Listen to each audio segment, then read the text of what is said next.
Recall that real eigenbasis theorem allows us to represent general solution of system of first order. So this system has a constant coefficient matrix. And if we try to solve this homogeneous system of equations with constant coefficient matrix A, here A is real. That means all the entries of the matrix is real. In such a case, the real eigenbasis theorem, so with some assumptions, we have a nice general solution formula for such a problem. So the assumptions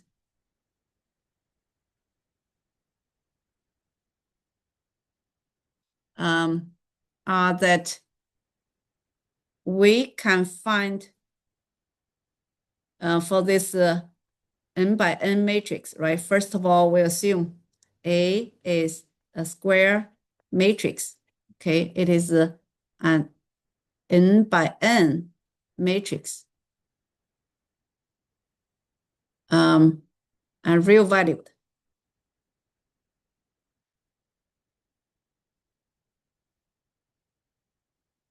And also we assume that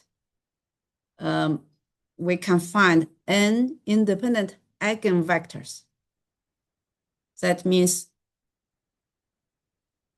A, so let's suppose Vj will be an eigenvector. So will be the eigenvector corresponding to lambda j. So V1 will be the eigenvector, V2, okay, Vn. Suppose we can find n independent eigenvectors. And these eigenvectors span Rn, that because they are independent, so the Rn can be generated by this basis formed by eigenvectors.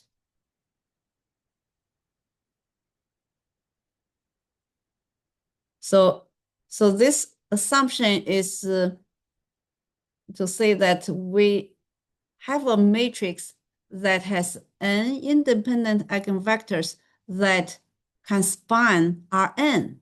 Yeah, so that is our assumption. Yeah, because they are independent, there can be a basis to generate the Rn space. In this case, we can use these eigenvalues and eigenvectors of A to represent a general solution for the homogeneous system. So then general solution with this above assumption, then the general solution of the system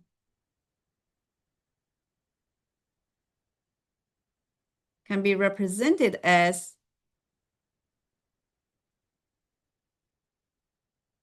so let's represent the general solution of the system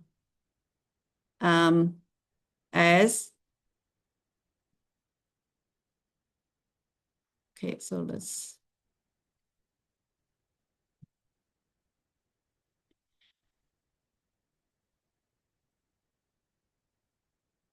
so here just try to remember this is the problem we're working on. So we try to represent general solution as lambda 1 t v1, lambda 2 t v2, right, the vectors. So combination of, so then because each one will give us a solution to the system. Actually, we will have n independent solutions, and then their arbitrary combination will also be a solution of the homogeneous system. So we have a general solution. So that is the general solution formula for the homogeneous system. So if you have an initial value problem, then we can also decide the K1, K2, Kn to satisfy initial data. So suppose you have this initial value problem. So not only the equation, we also require at 0, when time is 0, the initial data is given as a vector C, right? So how can I get a particular solution to this initial value problem? And all we need is to require this representation when t is 0 to be C. So this should be C when t is 0. So let's substitute 0 into the t value. So that will be K1. When t is 0, this exponential e to the 0 is 1. So V1, K2, V2, and Kn, Vn will be C. That's the initial data. So that means our C is given, right? Initial data is given. And also we know that V1, V2, Vn are the eigenvectors of A are found. Then we can determine the K coefficients, K1, K2, Kn. So this, if we write in the matrix form, they are simply you see, we can put this first vector, second column vector, the last column vector, we write it into the matrix equation form. So that is the C, a column. So recall that this part is just the matrix formed by eigenvectors of A. That's a matrix formed by eigenvectors of A. So this matrix, if we multiply inverse of the matrix, both sides, then we can possibly find the coefficients, K1, K2, Kn. So we can solve it, right, by just solve the system. So therefore, K1, Kn, this vector will be simply the inverse of that matrix formed by eigenvectors times this C initial data. This C is the initial data vector. So you see matrix times vector will be this vector. And we can determine the K. Yeah, once the K1, K2, Kn are found, then that means we have found a particular solution to the initial value problem.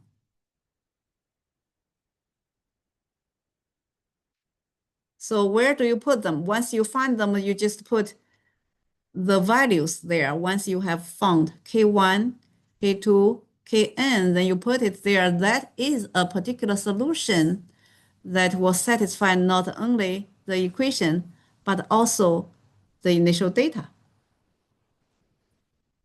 Yeah, the initial condition. Okay, so we can look at one. I want to remark that these eigenvectors are independent. Doesn't mean the eigenvalues have to be different, right? So let's look at a case. Yeah, so this example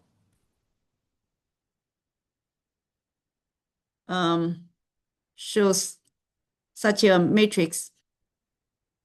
So it is 2 to 1, 1, 3, 1, 1 to 2. So this matrix, we use that matrix, we can have a homogeneous system. So let's look at a homogeneous system with A being the given matrix. So right now, the problem under consideration is this A, such that x derivative equals ax. So as you can see, this system, right, is under consideration. So we try to get a general solution. So let's calculate the eigenvalues of A. So recall that eigenvalues is the value lambda such that determinant of this matrix is 0. So we solve this equation to find lambda, all the eigenvalues. So once you find all the eigenvalues, for this matrix, we can find one eigenvalue is 1, and the other eigenvalue is 5. So if you find the eigenvalue 1, then what should be the corresponding eigenvector? So let's, if you recall definition of eigenvalue and eigenvector, it is just, okay, so this is the prerequisite requirement for this course. Let's have a quick review on eigenvalue and eigenvectors. So if a vector is a non-zero vector such that the matrix A on the vector is equal to certain constant value times the vector, then this vector is called an eigenvector. Lambda, the value, is called the eigenvalue.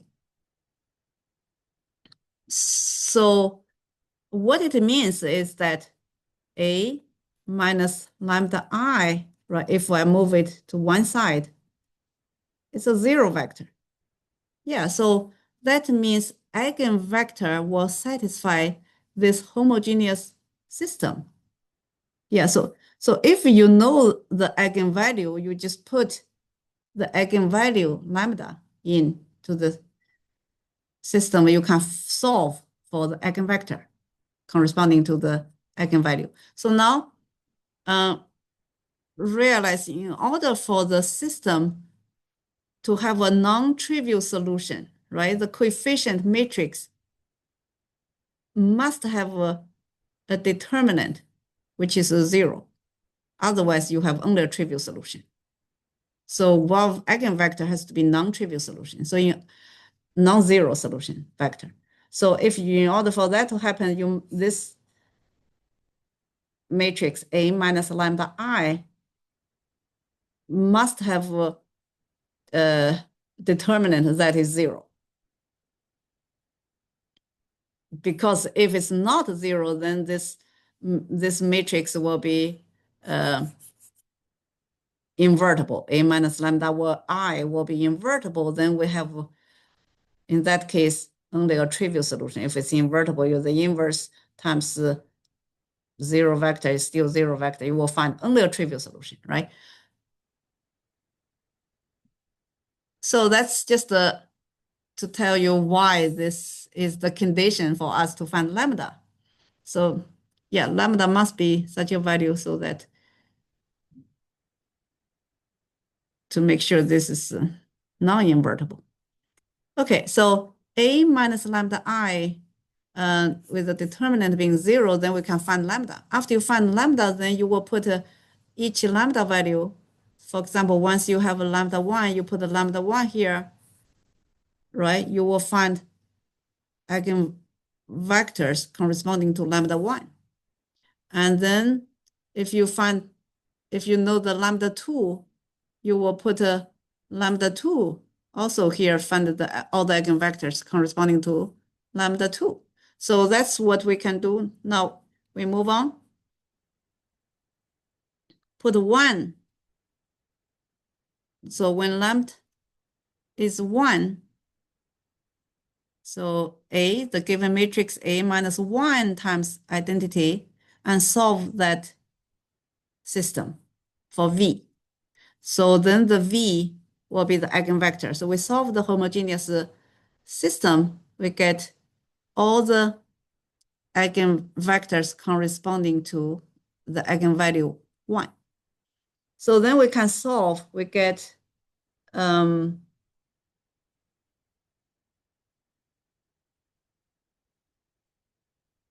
independent eigenvectors. So one is 1, 0, negative 1, and V2 is 0, 1, negative 2.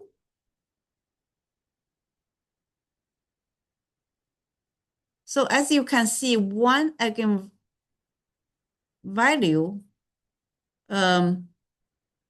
corresponding to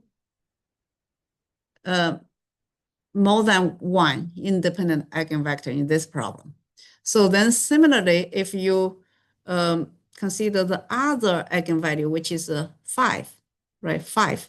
So for the same matrix, and then we know the 5 is also an eigenvalue. So you can put A minus 5 and solve the system for the corresponding, for the V, for the eigenvectors. Yeah, so once you solve this system, you will find an eigenvector corresponding to the eigenvalue 5, which is 1, 1, 1, we can find. So certainly the eigenvectors is not unique, as we know that.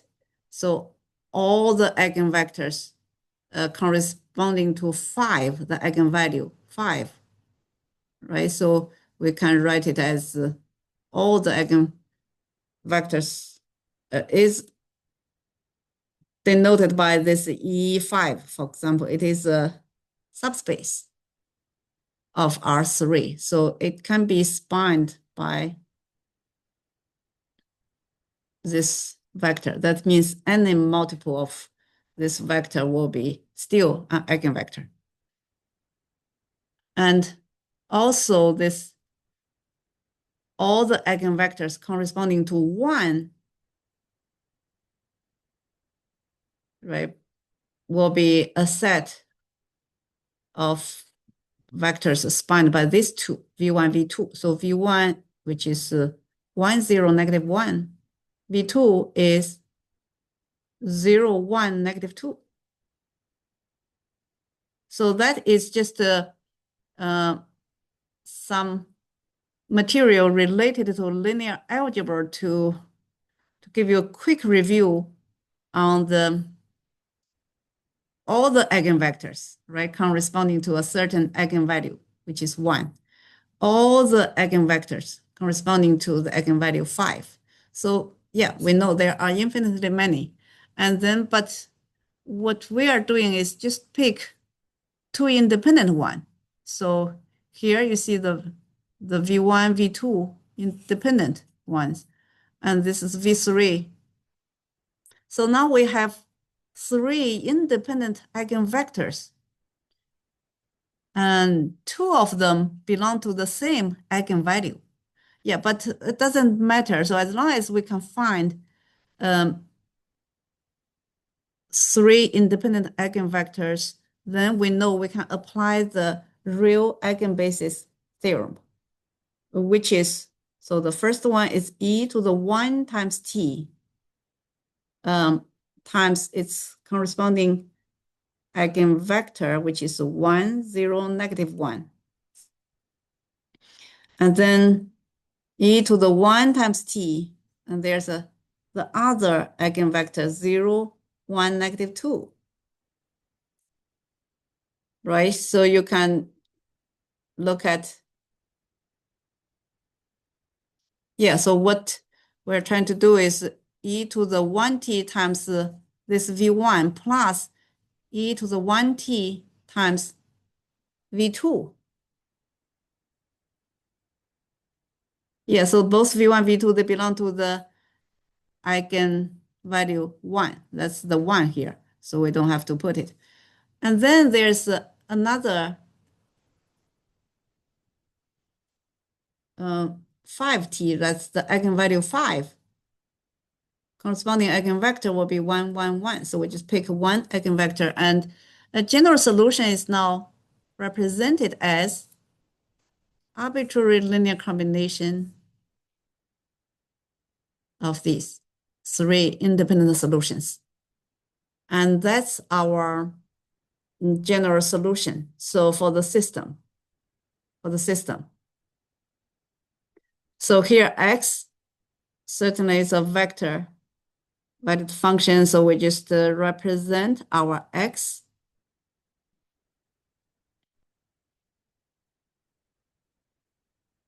right? This is the solution vector. Yeah, that's our general solution. So if you have a, you see, applying the real eigenbasis theorem, as long as you have 3 independent eigenvectors, and they span the R3, right? Then we can represent general solution easily using this representation formula. And certainly, if you have initial data, you can solve for K1, K2, K3. So in this process, we do not necessarily, this eigenvalues can be the same. For example, these 2 independent eigenvectors belong to the same eigenvalue, 1. Yeah, so it doesn't matter if you have the repeated eigenvalues, as long as you have n independent eigenvectors for the n by n matrix, right? So we will easily apply this result. So that's a general solution. What if you have initial data? Suppose you have x 1, 2, 3, this solution when t is 0, if you know it's a C vector, right? C is given. So suppose our C is 5, 0,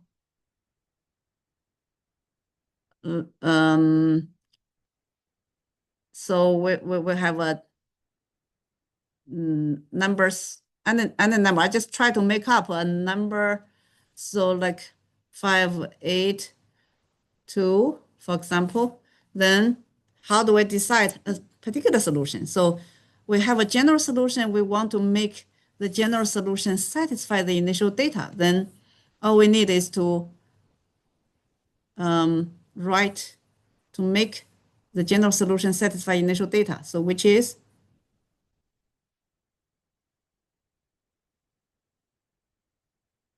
make t 0, right? So make t value 0. So that means k1 times that vector,